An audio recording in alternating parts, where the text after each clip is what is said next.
یہ فتنہ نہیں ہے.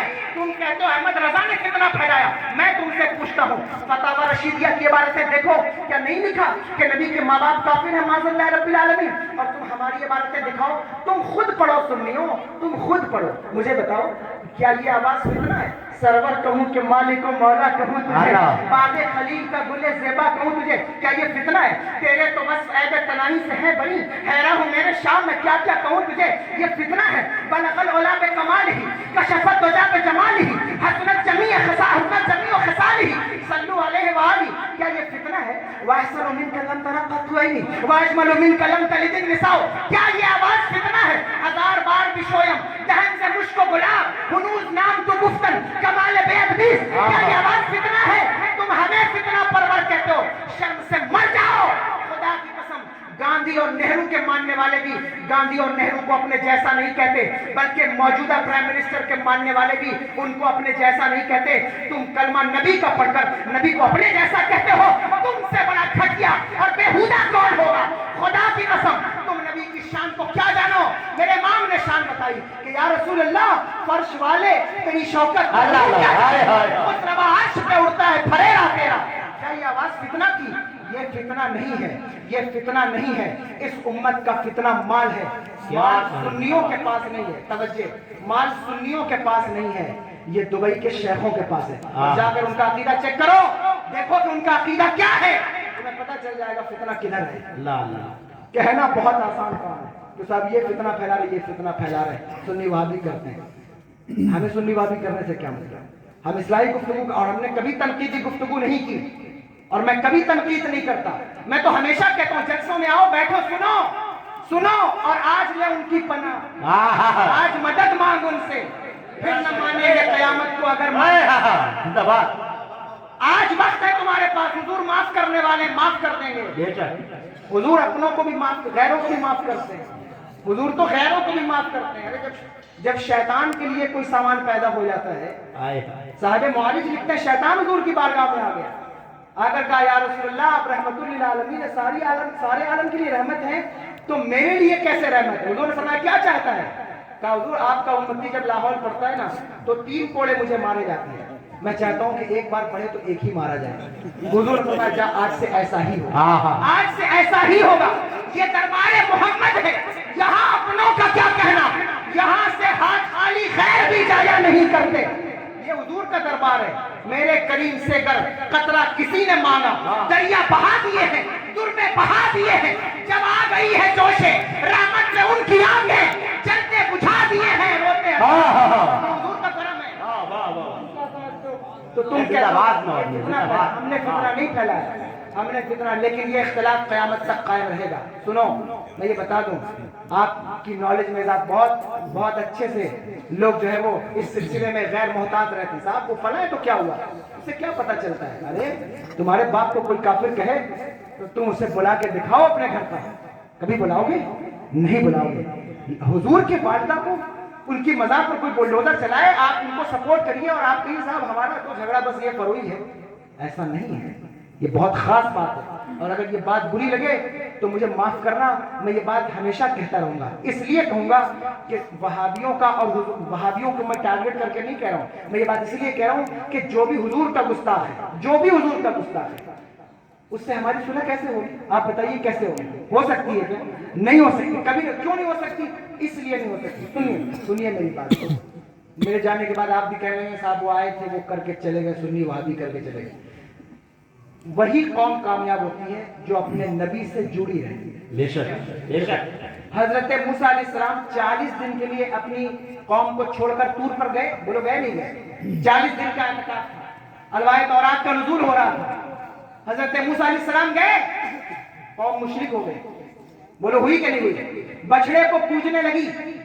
کون سی قوم؟ وہ قوم جس نے فرعون کو ڈوبتے ہوئے دیکھا, اللہ, جس نے سمندر کو 2 پارٹ میں بٹتے ہوئے دیکھا.